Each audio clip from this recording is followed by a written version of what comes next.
Les gouvernements de transition du Mali, de la Guinée et du Burkina Faso refusent d'appliquer les sanctions de la CEDEAO contre le Niger. Le 31 juillet 2023, dans un communiqué, ces trois pays ouest-africains ont accordé leur soutien à la junte nigérienne, le CNSP, eux-mêmes dirigés par des militaires responsables de coups de force. Le Mali, la Guinée et le Burkina Faso ont convoqué des principes de panafricanisme et de souveraineté, appelant les États membres de la CEDEAO à se concentrer sur des enjeux stratégiques et à des solutions diplomatiques pour le rétablissement d'un pouvoir civil au Niger. Dénonce la persistance de ces organisations régionales à prendre des sanctions aggravant la souffrance des populations et mettant en péril l'esprit de panafricanisme.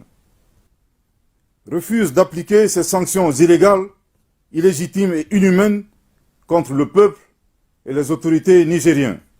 Au Nigeria, l'armée se tient prête pour une intervention au Niger si la CEDEAO le décidait, à l'évocation d'un recours à la force, une option envisagée le 30 juillet 2023 par le bloc communautaire ouest-africain. Les juntes maliennes, guinéennes et burkinabées ont annoncé qu'elles l'interpréteraient comme une déclaration de guerre, une action qui par ailleurs risquerait de déstabiliser la sous-région, à l'image de l'intervention de l'OTAN en Libye. Les militaires au pouvoir au Niger ont formellement accusé la France de préparer une intervention armée au Niger.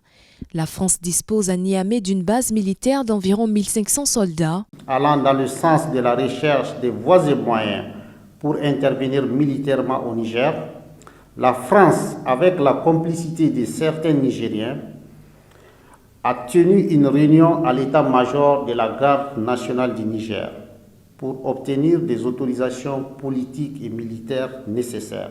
Les coups d'État au Mali, en Guinée, au Burkina Faso et fin juillet 2023 au Niger ont été justifiés par l'escalade des attaques terroristes dans le Sahel. Ces trois pays d'Afrique de l'Ouest avaient été suspendus par la CEDEAO après les prises de pouvoir successives par des militaires en 2020, 2021 et 2022.